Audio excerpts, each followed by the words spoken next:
अरे साहब ये औरतों को बेकाबू किए दे रहे हैं, अरे साहब ये गुलामों को कंट्रोल से बाहर निकाल देंगे, अरे साहब ये गरीबों को सर पर चढ़ा लेंगे। समझे आप क्या चीज है? मिजाज दौलत ये है कि हमको सलाम करके आगे बढ़ो।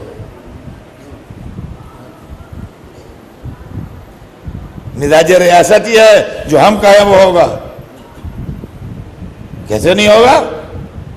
यानी हम कह रहे हो नहीं होगा, पिटाई करो इसकी। यह है मिजाज दौलत। उनको बुरा लगा, जब बुरा लगा तो पहले तो उन्होंने रोकने की कोशिश की कि सैलाब रुक जाए। जब उनको यह एहसास हो गया कि सैलाब में हम खुद बह जाएंगे, रुकेगा नहीं, तो उनका अच्छा मुखालिफत करके ना रोको, अब इसमें शामिल होके रोको। तो कलमे पढ़ पढ़ के लोग इस्लाम में शामिल हो गए,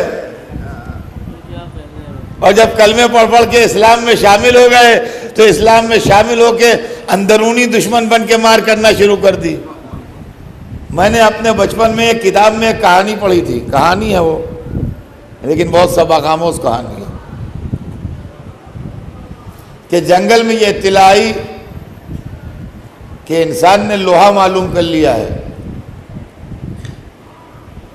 और लोहे की कुल्हाड़ी बना के जंगल काटेगा। तो जंगल हंसता रहा और कहा छोड़ो, सब बेकार की बातें हैं, इंसान के बस में नहीं है जंगल काटना लोहे कुल्हाड़ी से। उनका था अब कुल्हाड़ी बन के तैयार हो गई है, जंगल हंसता रहा। कहा कुल्हाड़ी में धार रख ली गई है, जंगल हंसता रहा। फिर इत्तला आई कि लकड़ी का एक बेज डाल दिया गया है कुल्हाड़ी के अंदर, तो जंगल में रोना पीटना मच गया। उनका क्यों रो रहे हो? कहा अब जंगल कट जाएगा। कहा क्यों कट जाएगा? कहा हमारा आदमी उनमें शामिल हो गया।